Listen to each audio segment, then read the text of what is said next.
அதிசயங்கள் செய்கிறவர் நம் அருகில் இருக்கிறார். அற்புதங்கள் செய்கிறவர் என்றும் நமக்குள் வசிக்கிறார். யோவான் எழுதின சுவிசேஷம் 14ஆம் அதிகாரம் முதல் வசனத்தை நாம் வாசிக்க கேட்போம். உங்கள் இருதயம் கலங்காதிருப்பதாக தேவனிடத்தில் விசுவாசமாயிருங்கள், என்னிடத்திலும் விசுவாசமாயிருங்கள். உங்கள் இருதயம் கலங்காதிருப்பதாக. சீஷர்களின் இருதயம் கலக்கத்தோடு இருந்தது. ஆகவேதான் ஆண்டவர் இயேசு உங்கள் இருதயம் கலங்காதிருப்பதாகன்னு சொல்றாரு பாரு. சீஷர்களின் இருதயம் ஏன் கலங்கி இருந்தது?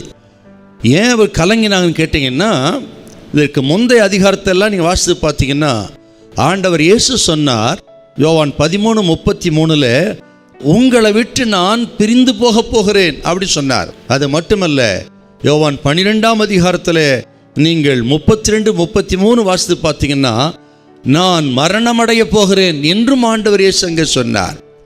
இப்படி பிரிந்து போக போகிறேன், மரிக்கப் போகிறேன் என்று சொன்ன வார்த்தை அவர்களை கலக்கிவிட்டது.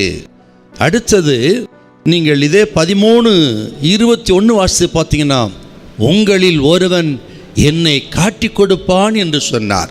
அது நிமித்தம் அவர்கள் கலங்கினார்கள்.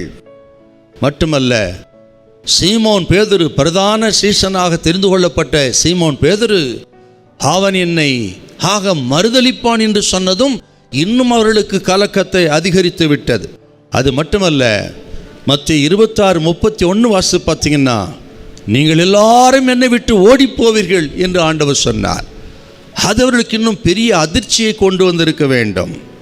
அது மட்டுமல்ல, லூக்கா 22ஆம் அதிகாரத்தில் 31-32 வசனத்தை வாசித்து பார்த்தீங்கன்னா சாத்தான் உங்களை புடைக்கப் போகிறான் என்று சாத்தான் மூலமாக ஒரு பெரிய சோதனை குறித்து கர்த்தர் பேசினார்.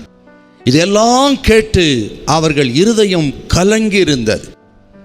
அப்படிப்பட்ட நேரத்திலே தான் ஆண்டவர் சொன்ன வார்த்தை, உங்கள் இருதயம் கலங்காதிருப்பதாக என்னிடத்திலே விசுவாசமாயிருங்கள்.